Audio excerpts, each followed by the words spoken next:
가장 악한 왕이라 불리는 북이스라엘의 아합 왕 그리고 오므리 왕조의 이야기는 열왕기 상하, 열왕기 상 17장부터 22장까지 그리고 열왕기 하 1장부터 14장, 13장까지 걸쳐서 나오고 있는데 가장 중요한 부분을 이렇게 차지하고 있습니다.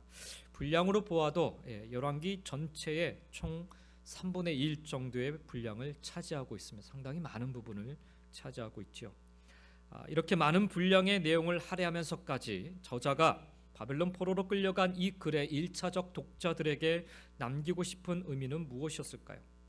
그것은 다름 아닌 북이스라엘과 남유다 멸망의 직접적인 원인이 다름 아닌 바알과 같은 우상 숭배 때문이었음을 밝히고자 함인 것입니다.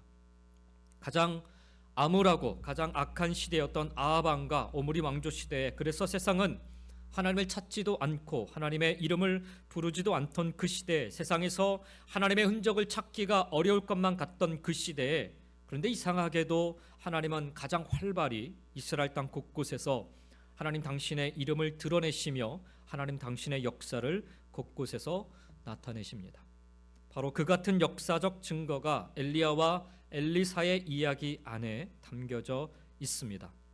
다윗의 뒤를 이은 솔로몬의 통치에서도 보여주지 못한 남북으로 갈리온 이스라엘 왕들에게서도 발견하기 어려웠던 이 세상에 참된 왕이 되신 하나님의 통치의 역사가 분명하게 나타나던 시대가 오히려 가장 암울하고 가장 죄악이 가득했던 아합 왕과 오므리 왕조 시대였습니다. 따라서 우리는 엘리야와 그의 뒤를 이어 선지자의 사명을 감당하던 엘리사의 발자취를 통해 이 땅을 향한 당신의 백성들을 향한 하나님의 일하심을 발견해 볼 수 있어야겠습니다. 그 하나님은 여전히 바벨론 포로 시대 속에서도 역사하고 계셨고 그 하나님은 오늘도 여전히 우리 시대 가운데 역사하고 계시는 줄 믿습니다. 아무리 악한 시대라 하여도 아무리 어둡고 참담한 시대라 하여도 아무리 아무도 하나님을 찾지 않고 하나님의 이름을 부르지 않는 시대라 하여도 아무런 소망도 없는 절망의 한복판에 살아간다 하여도 여전히 하나님은 하나님이 되셔서 우리 가운데 역사하고 계심을 오늘 우리는 이 엘리야와 엘리사의 발자취를 통해 발견해 보게 됩니다. 사랑하는 성도 여러분, 여전히 내 힘으로 해결할 수 없는 일들이 내 앞에 펼쳐진다 하여도 여전히 내 삶의 환경은 말할 수 없는 비참한 그대로라 할지라도 그저 관망만 하시는 하나님이 아니시다는 사실을 꼭 기억할 수 있기를 원합니다. 이스라엘 백성들의 고통을 가장 가까이서 돌봐야 할 왕들의 모습은 흔적도 찾아보기 어려운 그런 시대였지만 이스라엘 땅 곳곳을 누비며 여전히 신실하신 하나님의 역사를 나타내고 있는 엘리야와 엘리사의 발걸음과 그 손길을 통해 그들의 참된 왕이 누구신지를 누가 그들을 참으로 돌보고 인도하고 계신지를 하나님은 나타내 보여주고 계십니다. 따라서 여러분, 엘리야와 엘리사의 이야기를 여러분이 보시면서 중간중간 곳곳에 나타난 그 놀라운 기적의 역사만에 집중하지 마시고 그 모습, 그 손길 속에 하나님이 참된 왕이 되시고 당신의 백성들을 돌보심을 살펴보실 수 있기를 원합니다. 이것이 바로 바벨론 포로기를 힘겹게 살아가는 남겨진 백성들에게 주시는 위로와 소망의 메시지고 오늘을 살아가는 우리 모두에게도 주시는 위로와 소망의 메시지인 줄 믿습니다. 이 아침에 엘리야와 엘리사의 모습을 통해 여전히 신실하게 이 땅 가운데 그리고 우리 가운데 역사하시는 하나님을 꼭 만나시기를 예수님의 이름으로 먼저 간절히 축원드립니다. 먼저 열왕기 하를 여는 시대적 상황을 그리고 우리의 상황을 좀 살펴보기를 원합니다. 오늘 우리는 열왕기 하 2장을 보고 있는데 열왕기 하 1장 앞장 한 장을 넘겨보시면 1장에는 아합 왕이 죽었다라는 사실을 언급하며 시작을 하고 있습니다. 그의 죽음은 영적으로 보면 극심한 우상 숭배가 이제 좀 수그러들 것이라는 안도의 사건이 될 수 있을지 모르겠어요. 그래서 영적으로 이제는 하나님을 바라고 찾을 수 있는 그런 기회들이 좀 생기겠다, 기대를 품게 만드는 사건이 될 수 있었을 것입니다. 그런데 기대와는 다르게 아합 왕이 죽었음에도 불구하고 여전히 하나님을 찾지 않는 세대가 계속되고 있음을 성경은 보여주고 있습니다. 그리고 그나마 아합 왕 때 나라가 힘이 있어 주변 나라들부터 조공을 받을 정도였지만 아합 왕이 죽자 주변 나라들은 어느새 반기를 들고 이스라엘을 등지는 일들이 일어나게 되었습니다. 그 대표적인 예가 1장 1절에 언급되고 있는 모압이란 나라의 모습입니다. 모압은 과거 하나님의 예언대로 다윗 왕 이후로 쭉 이스라엘에게 조공을 바치던 그런 족속이었습니다. 그런 모압이 세력을 키운 뒤에 아합 왕이 죽자 배반을 하여 독립을 하게 된 것입니다. 뿐만 아니라 아합의 뒤를 이은 아하시야 왕은 왕이 되자마자 다락 난간에서 떨어져 병이 들고 맙니다. 한마디로 나라가 안팎으로 어려움에 처하게 된 것입니다. 이런 역사적 위기 상황에서 아직 엘리야가 건재하던 때에 아하시야 왕은 자신의 위기 앞에서 하나님을 찾지 않고 이방 우상 바알세붑을 찾습니다. 살아계신 하나님의 능력을 그가 모르는 바가 아닙니다. 하나님의 능력의 종 엘리야가 누군지를 모르는 바가 아닙니다. 나중에 자신의 죽음을 엘리야를 통해 듣고 알리던 종들에게 그의 생김새를 묻고서는 금방 그가 누구인지를 알아차립니다. 그만큼 엘리야가 누군지를 잘 알고 있었던 아하시야 왕이었어요. 나중에 엘리야를 죽이려고 군사들을 보내는데요, 정확히 엘리야가 지금 어디에 있는지를 알고 보냅니다. 그 말은 하나님의 선지자 엘리야의 행적을 익히 잘 알고 있었다라는 말입니다. 그럼에도 불구하고 이 개인적이고 또한 국가적 위기 상황에서 아하시야 왕은 하나님을 찾지도 하나님의 이름을 부르지도 아니 아예 하나님에게는 그 어떤 관심도 없었습니다. 이것이 아하시야 왕만의 문제였을까요? 그렇지 않습니다, 여러분. 그 당시 백성들의 모습이기도 합니다. 세대와 세대를 계속해서 이어져가는, 하나님을 찾지도 않고 하나님의 이름을 부르지도 않고 하나님에게 관심도 갖지 않는 그런 흐름이 계속해서 이어져 갔던 것입니다. 어떻게 이런 일이 일어날 수 있다는 말입니까? 얼마 전까지도 왕성한 엘리야의 활동을 통해 나라의 중요한 전쟁도 승리로 이끌 수 있었는데 말입니다. 아합 왕이 전쟁을 치를 때 엘리야의 도움으로 이기죠. 또한 조금만 시간을 거슬러 올라가 보면 3년간의 가뭄을 통해 하나님의 기적을 경험하게 되었는데 말입니다. 갈멜산의 임한 불로 말미암아 850명의 이방 선지자들을 다 죽이던 일도 있었는데 말입니다. 어떻게 이런 일이 일어날 수 있단 말입니까? 우리 삶에 기적을 경험했다 하여 모두가 다 하나님을 인정하고 하나님을 믿게 되는 것은 아닙니다. 참으로 안타까운 일이지만 어려울 때 하나님 앞에 바짝 엎드려 기적과도 같은 일을 경험했다가도 금세 하나님을 떠나는 사람들을 많이 보았습니다. 이스라엘 역사에서도 우리는 금방 확인할 수 있습니다. 출애굽의 과정과 광야 40년의 과정 속에서 수많은 하나님의 능력과 기적을 체험했음에도 불구하고 돌아서서는 금세 하나님을 잊고야 마는 이스라엘 백성들의 모습은 그들만의 모습이 아니라 바로 우리의 자화상이기도 합니다.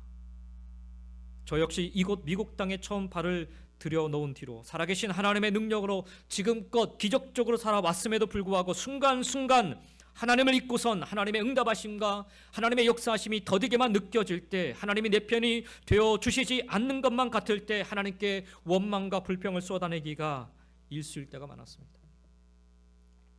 아직까지는 제가 하나님 곁을 떠나지는 않았지만 솔직히 순간순간 하나님 앞에서의 제 삶이 블랙아웃 될 때가 종종 있었음을 부끄럽지만 고백하지 않을 수 없습니다.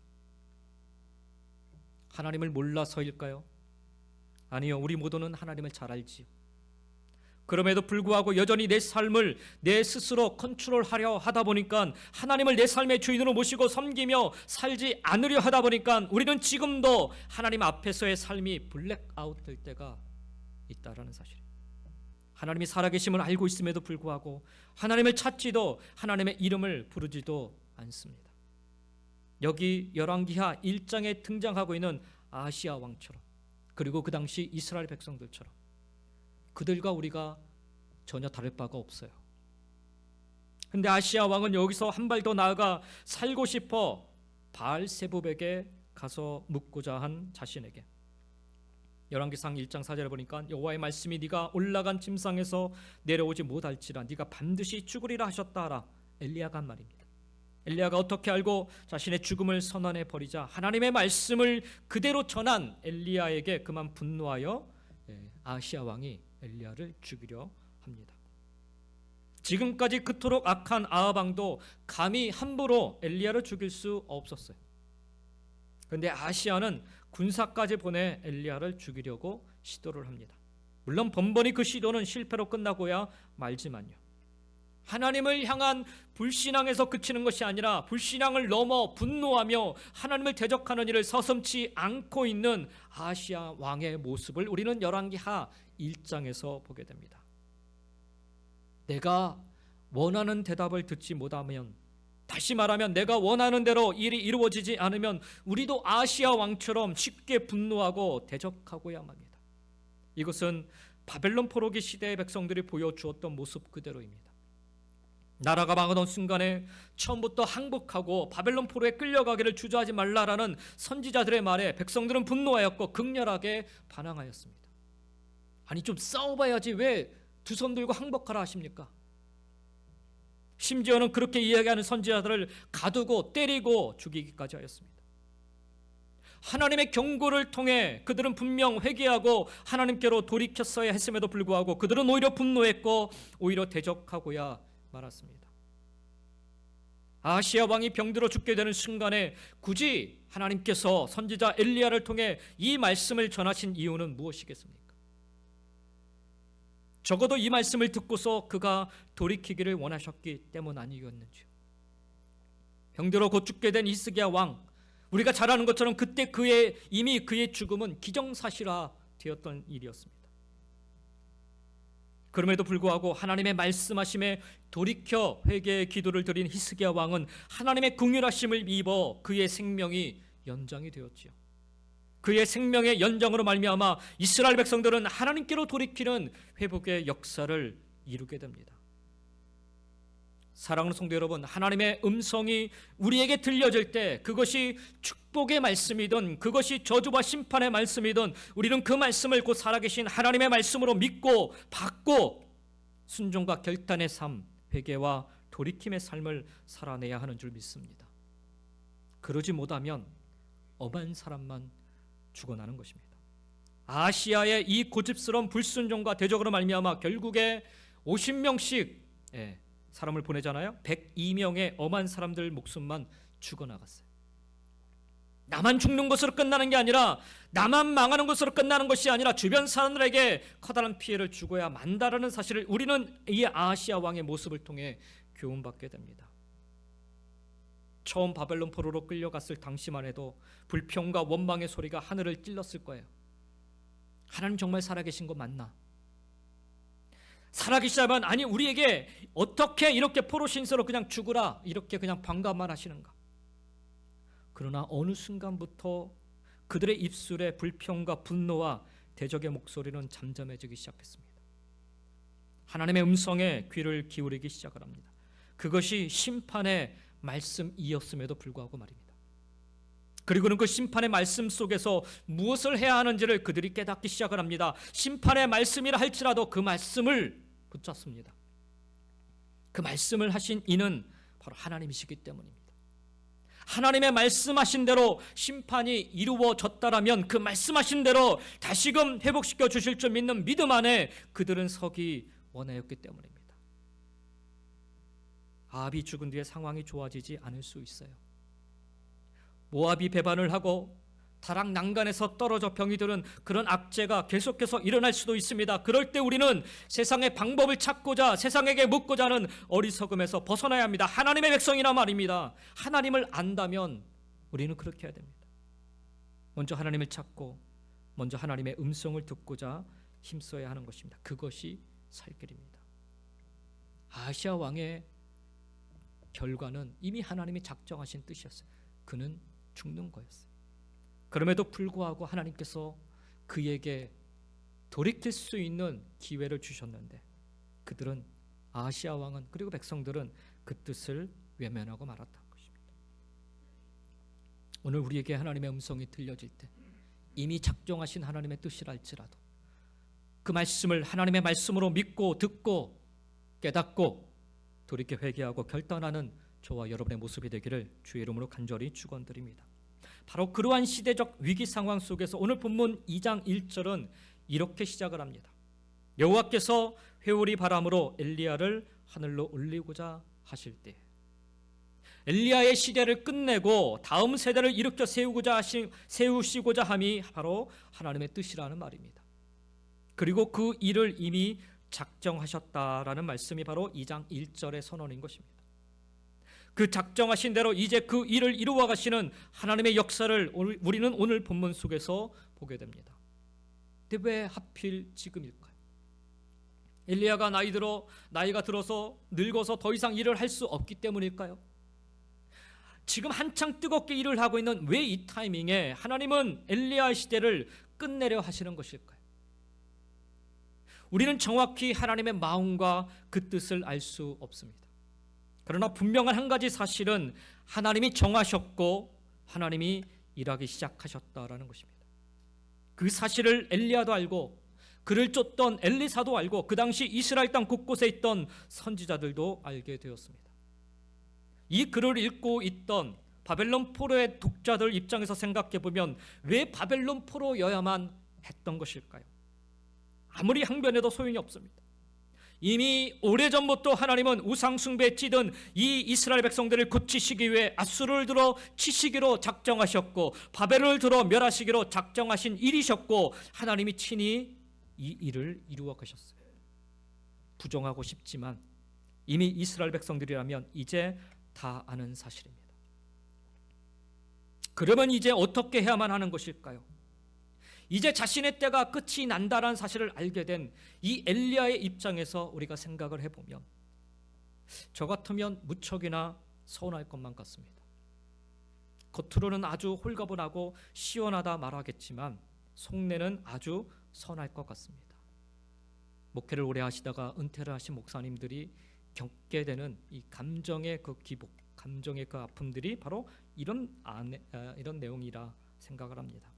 제가 한국에서 7년 정도 찬양사역을 마치고서 미국에 들어왔다가 잠시 한국에 나가게 되었을 때입니다. 그때 제가 섬기던 찬양팀을 제 후배 그 사역자에게 맡기고 왔었는데 막상 제가 잠시 돌아갔을 때 저에게 잠시라도 찬양 인도를 좀 맡기면 좋을 텐데 매주 화요일마다 저희는 2시간 정도 이렇게 찬양 예배를 드렸는데 제가 한 달 정도 이렇게 머물게 됐는데 저에게 잠시라도 찬양 인도를 맡기면 좋을 텐데 그러지 않더라고요. 그때 좀 서운했었습니다. 아니 내가 어떻게 키운 찬양팀인데 7년 동안 정말 온 정성 다 쏟아서 그렇게 키웠던 찬양팀인데 내가 얼마나 고생해서 키운 찬양팀인데 뭐 이런 생각 때문에 서운함이 막 몰려오더라고요. 엘리야에게도 그런 시간이 찾아온 것입니다. 이제 자신의 사역의 시간은 끝이 났다는, 그리고 자신의 뒤를 이어 엘리사가 그 일을 감당하게 될 것이라는 사실을 알게 되었을 때 그의 마음도 무척이나 서운하지 않았을까요? 근데 오늘 본문 속 엘리야의 모습 그리고 그의 말에서 우리는 그의 서운함을 전혀 찾아볼 수가 없습니다. 아니 오히려 마지막까지 정말 열심히 그는 지금껏 사역해 왔던 이스라엘 땅 곳곳을 다시금 돌아보게 됩니다. 특별히 과거 갈멜산에서의 영적 싸움에서 자기 혼자만 남아 있다라고 여겼는데 하나님께서 하나님을 끝까지 섬기던 신실한 주의 종들 7,000명을 이스라엘 땅 곳곳에 남겨두었다는 사실을 알게 된 뒤로는요, 그들을 부지런히 만나서 그들을 하나님의 신실한 일꾼들로 준비시켜 놓았습니다. 그 그룹들이 바로 곳곳에 세워진 선지 동산의 선지자들이었습니다. 이들을 선지자라 부르는 이유는 엘리야처럼 하나님의 능력을 행하는 이들이기 때문이 아니라 하나님의 말씀을 듣고 그 말씀을 대언하여 증거하는 이들이었기 때문에 그들을 선지자라 부른 것입니다.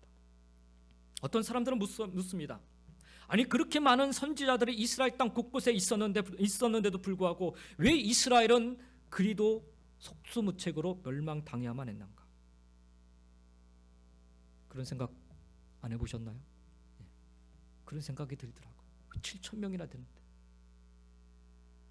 그 이유 죄의 삭슨 멸망이고 심판이며 사망이기 때문입니다. 그 결과는 변하지 않습니다. 믿고 순종하는 자는 구원을 받지만 그렇지 않는 자들은 다 영원히 죽을 수밖에 없는 심판만이 그들을 기다리고 있는 것입니다. 이스라엘의 멸망은 바로 그 죄악의 결과, 멸망, 심판, 죽음을 그대로 보여주고 있는 것입니다. 그럼에도 불구하고 여러분, 나라가 멸망당한 뒤에 이상하리만큼요 아주 특별하게 하나님의 말씀이 포로로 끌려간 백성들에게 생생히 전달되어집니다. 그리고 그 말씀을 믿고 붙잡고 살아가던 포로기 백성들은 정확히 말씀대로 70년 만에 포로기를 끝내고 회복되어 구원되어 이스라엘 땅으로 되돌아오게 됩니다. 어떻게 이런 일이 가능할 수 있었을까요? 그것은 바로 엘리야 시대에 남겨진 7천 명을 비롯한 그 신실한 선지자들로 인한 결과였던 것입니다. 그들이 있었기에, 그들이 전하여준, 그들이 남겨준 하나님의 말씀을 기억하고 그 말씀을 붙잡고 그 말씀대로 순종하며 그 말씀의 소망을 다 걸고 살아 바벨론 포로기의 그 혹독한 시련을 견디고 이겨낼 수 있었던 것입니다. 영원히 끝나버릴 멸망이 오고 심판이었지만 하나님은 당신의 신실한 종들로 하여금 당신의 말씀을 드러내 구원의 역사, 회복의 역사를 이루게 하신 것입니다. 바로 그 일을 위해 하나님은 마지막까지 엘리야를 들어 사용하고 계십니다. 오늘 본문에 보면 엘리야가 분명 하나님이 자신을 이제 부르실 것이라는 음성을 들었음에도 불구하고 무슨 일을 해요? 여기 보니까 길갈로, 우리가 읽지는 않았지만 베델로, 여리고로, 요단으로 계속해서 움직이며 그동안 부지런히 세워둔 선지자들을 만납니다. 만나서 뭘 했을까요, 여러분? 3절 말씀에 보니까 베델에 있는 선지자의 제자들이 엘리사에게로 나와 그에게 이르되 여호와께서 오늘 당신의 선생을 당신의 머리 위로 데려가실 줄을 아시나이까라고 묻습니다. 하나님이 선지자들에게 이 같은 사실을 이미 계시로 알려주셨다라고 볼 수도 있지만 적어도 엘리야가 그곳에 이른 뒤에 그들이 이 같은 말을 하는 것으로 보아서 아마도 엘리야 스스로 이 같은 사실을 선지자들에게 전한 것으로 보여집니다. 그리고 이 일로 인하여 적지 않게 선지자들이 혼란스러워하고 있음을 알 수가 있습니다. 네, 단지 엘리야가 그 정도 말만 하려고, 야, 내가 조금 있으면 하늘나라로 내가 올라갈 거야, 하나님 나를 부르실 거야, 이 정도 얘기를 하려고 여러분 이 먼 거리를 와서 이 사람들을 만난 것일까요? 그냥 say goodbye 하려고? 그렇게 보기 어렵습니다. 사도 바울이 1차 전도 여행 이후에 2차 전도 여행을 떠날 때 1차 전도 여행지를 되짚어가며 전도 여행을 하려 했던 이유를 생각해 보면 이것은 이해하기가 좀 쉬울 것 같아요. 바로 그들의 믿음과 신앙을 점검하고 다시금 바르게 세워주려는 노력들이 바울의 2차, 3차 전도 여행 내내 있어 왔습니다. 심지어 그가 고린도 교회, 에베소 교회, 빌립보 교회, 그리고 로마 교회 등등에 계속해서 서신을 써서 보낸 이유도 바로 이와 같습니다. 제가 몇 주 동안 수요 예배 시간을 통해 말씀드린 것처럼 브리스길라와 아굴라를 에베소에 남겨둔 이유도, 디모데를 에베소 교회에 보낸 이유도, 다른 동역자들을 계속해서 초대교회 공동체들에게 보낸 이유도 바로 이와 같습니다. 바로 흔들리는 그들의 신앙을 붙잡아주고 그들의 믿음을 바르게 세워주고자 함이었던 것입니다. 엘리야의 마지막 발걸음도 역시 동일했던 것입니다. 길갈로, 베델로, 여리고로, 요단으로 그가 마지막 시간을 그리도 바삐 움직였던 이유는 단지 그 몇 지역만 그가 방문한 것이 아니라 이스라엘 남과 북을 오가며 곳곳에 남겨진, 그리고 곳곳에 세워진 신실한 주의 종들을 믿음 안에서, 하나님 말씀 안에서 더욱 굳게 세우고자 함이었던 것입니다. 자기가 하나님께 부름받은 것은 이미 정해진 일에 우리는 마냥 손 놓고 지내려고만 합니다. 그렇지 않은가요? 기정사실화된 일에 우리가 지금 무슨 노력을 더한들 결과 바뀌겠어? 무슨 새로운 일이 일어나겠어? 그런 마음으로 실상 아무런 일도 하지 않으려 합니다. 그래서 사실은 아무런 일도 일어나지 않는지 모릅니다. 우리의 그 무기력한 마음 때문에. 엘리야는 이미 자신을 불러 데려가실 것이라는 사실을 알았음에도 불구하고 그는 더욱더 적극적으로 이스라엘 땅 곳곳을 누비며 끝까지 자신이 할 수 있는 사명을 찾아 자신이 감당해야만 하는 사명을 붙잡고 살아갔던 것을 보게 됩니다. 여러분, 어떻게 바벨론 땅 포로로 끌려간 백성들이 하나님의 말씀을 기억할 수 있었느냐고요? 예, 바로 엘리야와 같이 사명에 대한 수고와 헌신이 멈추지 않고 계속되었기 때문입니다. 만약 우리의 자녀들이 하나님의 말씀을 기억하고 축복 속에 살아가기를 바라신다면 엘리야와 같은 각오와 결단으로 우리의 발걸음을 옮기며 살아가셔야 합니다. 자녀들에게 끊임없이 하나님의 말씀을 들려주시고 가르쳐주시고 순종의 본을 보여주심으로 훗날 여러분이 곁에 없다 할지라도 그 믿음 그대로 살아내는 자녀들이 될 수 있도록 자녀들을 향한 여러분의 사명 끝까지 감당하셔야 합니다. 우리들의 가정도 마찬가지입니다. 하나님의 축복 속에 행복한 가정을 만들어 가시길 원하신다면 노력하셔야 돼요, 여러분. 끊임없이 하나님의 말씀으로 여러분의 가정을 가꾸셔야 됩니다. 이미 결혼했고 이미 가정이 꾸려졌는데 여기서 내가 더 한들 뭐가 바뀌겠어? 그렇지 않습니다, 여러분. 멋진 성과가 적힌 액자 하나 벽에 걸어둔다고 행복한 가정 되지 않습니다. 여러분의 손과 발 그리고 여러분의 입술이 부르트도록 부단히 노력하셔야 돼요. 그렇게 했는데 안 되는 걸 어떡하나요? 혹시 이런 생각 갖고 계신지 모르겠어요. 혹시 그런 마음이 드신다면 엘리야의 마음을 품어보시기 바랍니다. 우리 눈에 당장의 결과가 보이지 않을 수 있어요. 근데 언제 결과가 나타났어요? 바벨론 포로기 때. 엘리야가 이렇게 다니며 하나님의 복음과 말씀으로 그들을 세우고 그들을 훈련시키고 그들을 바르게 세웠을 때 그 결과가 언제 나타났어요? 바벨론 포로기 때 나타났어요. 시련의 때, 고난의 때 세대와 세대가 흘러가면서 그 결과가 나타납니다. 말씀이 되어 그들 가운데 역사하는 놀라운 일을 보게 됩니다. 그러니 지금은 엘리야의 마음으로 우리의 손과 발을 움직여 나가야 될 때입니다. 특별히 우리 교회를 향한 우리의 마음이 오늘 이 엘리야의 마음과 같기를 간절히 소망합니다. 우리의 다음 세대들이 어떻게 하여야 하나님 앞에 다시금 설 수 있을까요? 제가 킨드레드 처치가 세워지는 이 과정을 보면서 마음이 많이 아팠어요. 다들 번아웃 됐대요. 다들 하나님 앞에 나가는 것을 싫어하고 교회를 안 나가는 모습들을 제가 봤어요. 근데 여러분 아실지 모르겠지만 이 킨드레드 처치에 지금 나오는 이 친구들이요, 교회에서 다 열심히 일했던 친구들이에요. 앞에서 찬양 인도도 하고. 근데 다 번아웃 돼가지고 여기 와서 지난 한 5, 6개월 동안 그냥 예배만 드렸어요. 감사하게도 그 중에 제가 아는 한 친구가 있는데, 제이슨이라는 친구인데 미키 캠프 때 찬양 인도도 뜨겁게 했던 친구예요. 근데 어느 순간 이 친구가 보이지 않기 시작하고 교회도 안 나가고. 근데 7월부터 자기도 이제 로테이션으로 돌아가면서 찬양 인도를 하겠다고 그렇게 결단을 했다고 하더라고요. 제가 그 얘기를 들으면서 얼마나 감사한지. 여러분, 오늘 우리가 할 수 있는 것은요, 다른 게 아니에요. 엘리야와 같은 마음을 가지고 우리가 해야 돼요. 재정적 지원해 주니까 그것으로 다 된 것일까? 그렇잖아요, 여러분. 그냥 예배드릴 장소 마련해 줬으니까 그것으로 다 된 것입니까? 그렇잖아요, 여러분. 저들이 믿음 안에 굳게 서도록 여러분 모두가 보여주셔야 돼요. 삶으로. 고난 속에서 어떻게 믿음을 지켜 살아가는지, 시험 당할 때 어떻게 기도하며 어떻게 말씀을 붙들고 살아가야 하는지, 원망하지 않고 실망하지 않고 신실하신 하나님을 어떻게 계속해서 바라보며 살 수 있는지 여러분 모두가 이제는 여러분의 삶으로 보여주셔야 합니다. 기도하라 말만 하지 마시고 손 붙들고 같이 기도해 주시기 바랍니다. 예배 잘 드려라 말만 하지 마시고 저들과 함께 잠시라도 예배단을 쌓아주시기 바랍니다.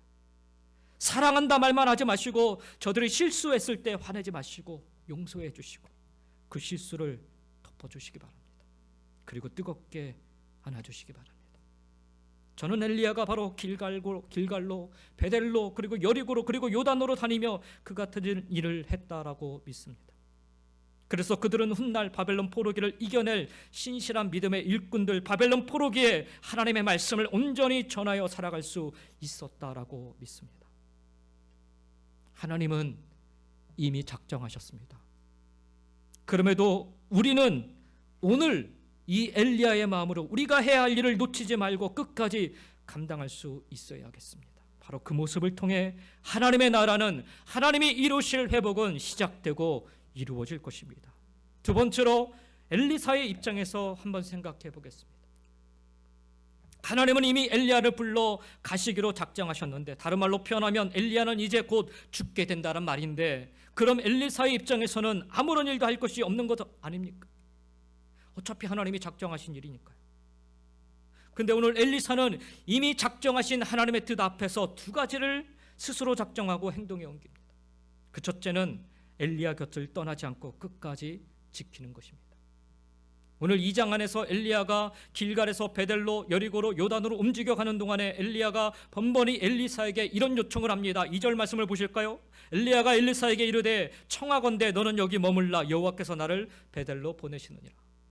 이 동일한 대화가 2절과 4절과 6절에서 계속해서 반복되어 나타납니다. 그리고 엘리야의 말에 번번이 엘리사가 이같이 대답을 합니다. 엘리사가 이르되 여호와께서 살아 계심과 당신의 영혼이 살아 있음을 두고 맹세하노니 내가 당신을 떠나지 아니하겠나이다 하는지라.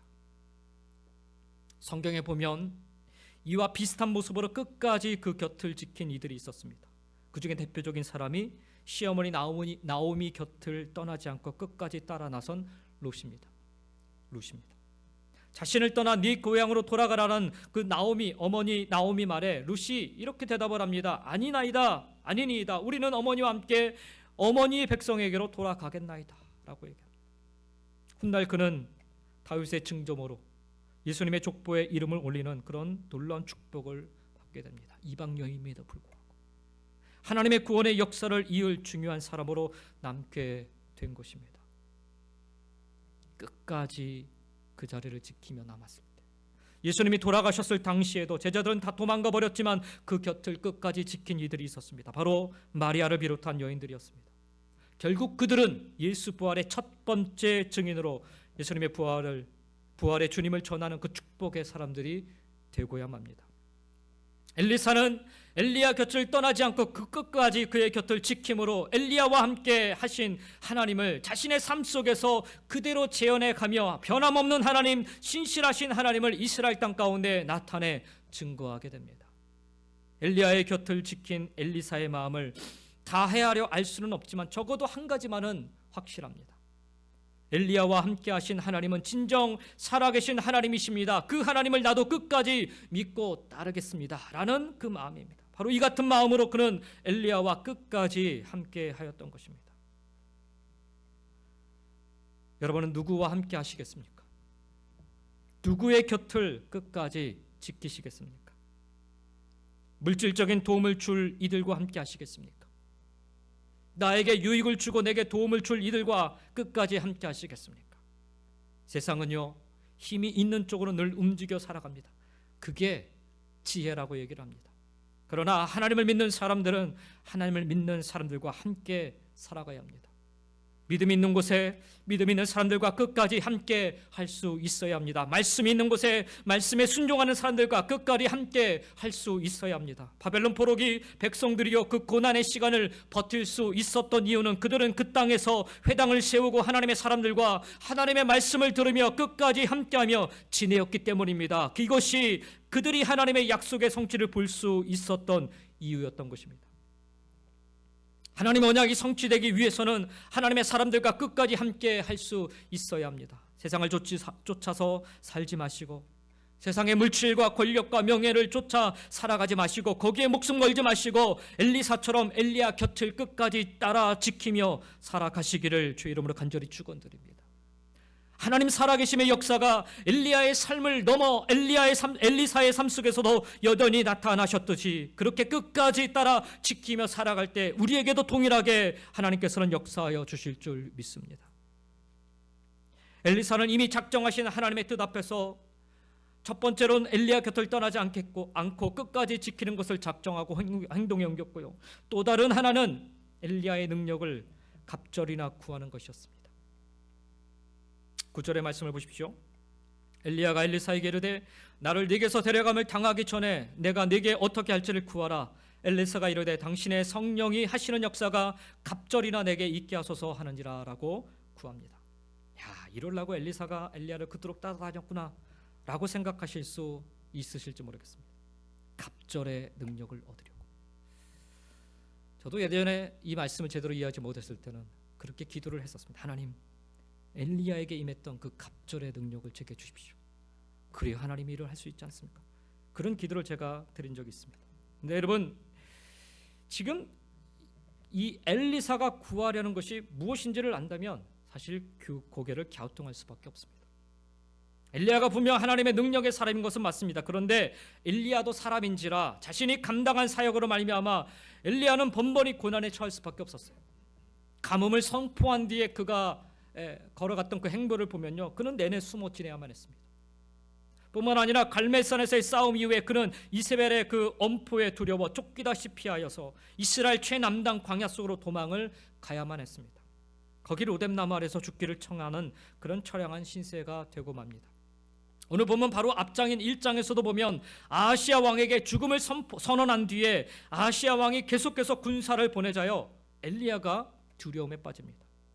물론 기도로 그를 데리러 온 군사들을 불러 다 태워 죽이지만 1장 15절 말씀 보면 하나님이 엘리야에게 이런 말씀을 하세요. 1장 15절 여호와의 사자가 엘리야에게 이르되 너는 그를 두려워하지 말고 함께 내려가라 말씀하십니다. 이같이 말씀하시면 세 번에 걸쳐서 아하시야 왕이 계속해서 군사들을 보냄으로 말미암아 엘리야가 두려움에 빠졌고 심히 고통스러워하고 있었다라는 말입니다. 하나님의 사역을 능력 있게 감당하였기에 엘리야에게 그런 모습이 있을 거라고 쉽게 상상하기 어렵습니다. 그러나 사실 대부분의 사역자들은 이런 나약함 속에 하루하루를 살아갑니다.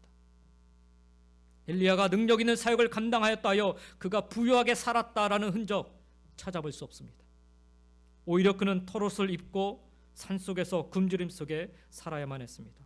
결코 부러움의 대상이 될 수 없었을 것입니다. 더더구나 당시 이스라엘 왕이나 백성들은 엘리야를 하나님의 종으로 제대로 대접하지도 않았어요. 세상이 알아주는 명예도 없었다라는 말입니다.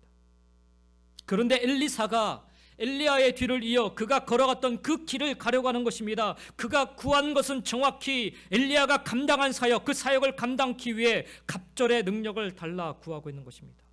여기서의 초점은요, 갑절의 능력이 아니라 엘리야가 감당한 그 사역을 나의 사명으로 삼고 살겠다라는 것입니다. 거기에 초점이 놓여 있습니다.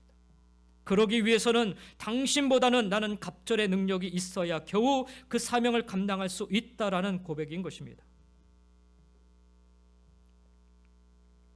오직 하나님의 사명만을 바라며 그 사명을 감당하기 위하는 마음으로 갑절의 능력을 구하고 있는 이 엘리사.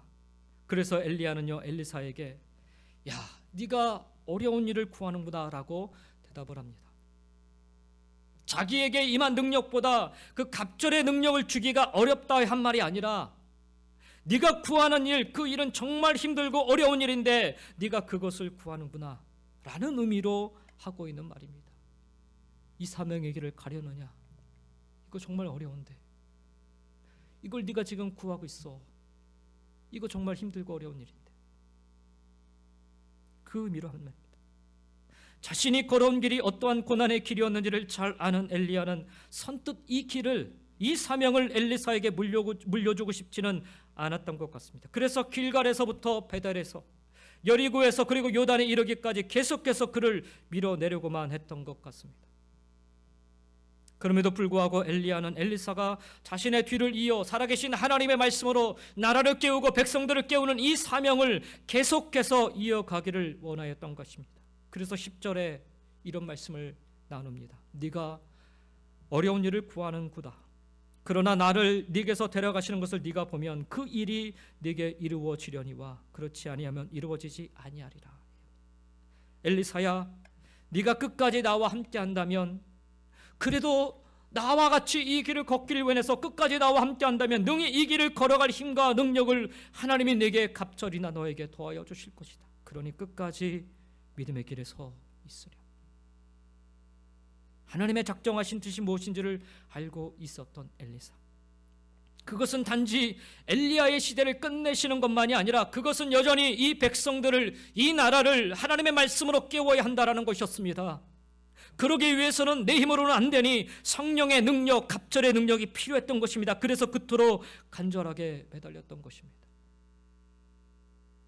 바벨론 포로기를 살아가던 백성들 역시 자신들의 힘으로는 그 고난의 시대를 결코 이겨나갈 수 없었음을 깨달았기에 엘리사가 구한 이 성령의 갑절의 능력이 마음속 깊이 와닿았을 것입니다. 그렇구나. 우리 시대에 필요한 것은, 우리가 하나님의 뜻과 사명을 이어가기 위해서는, 우리가 여기에서 하나님의 뜻대로 우리가 살아가기 위해서는 하나님의 임재하심이 필요하구나. 하나님의 보여주시는 성령의 갑절의 능력이 필요하구나. 사랑하는 성도 여러분, 우리도 엘리사의 마음으로 하나님께 그렇게 구할 수 있기를 원합니다. 세상 보란듯이 높아지기 위해서가 아니라, 아무도 알아주지 않고 높임받는 자리가 아닐지라도 여전히 이 백성들을, 이 나라를 하나님의 말씀으로 깨워야 한다는 사명을 가지고 오늘 우리도 성령의 능력을 구하여 그 능력 안에 살아갈 수 있기를 주의 이름으로 간절히 축원드립니다. 하나님은 당신이 작정하신 뜻은 반드시 이루시는 분입니다. 하나님 작정하신 뜻에 순종하시며 끝까지 최선을 다해 우리의 사명 감당하며 살아갈 수 있기를 원합니다. 엘리사처럼 성령의 갑절의 능력을 구하여서라도 끝까지 우리 시대에 우리가 감당해야 될 사명 잘 이루며 살아갈 수 있기를 소망합니다. 엘리야와 엘리사, 그리고 사명을 이어 지켜 살아온 수많은 믿음의 선지자들을 통해 바벨론 포로기 백성들이 하나님 말씀을 붙잡고 고난을 이겨냈듯이 하나님 작정하신 뜻에 순종하여 끝까지 이 사명의 자리를 지키며 살아가시는 저와 여러분의 또 모습을 통해서도 고난 속에 살아가는 우리의 이웃들이, 그리고 우리의 다음 세대들이 말씀과 믿음 안에서 견디고 이기며 승리의 삶 살아가는 축복이 계속해서 이어지기를 예수님의 이름으로 간절히 축원드립니다. 기도하겠습니다.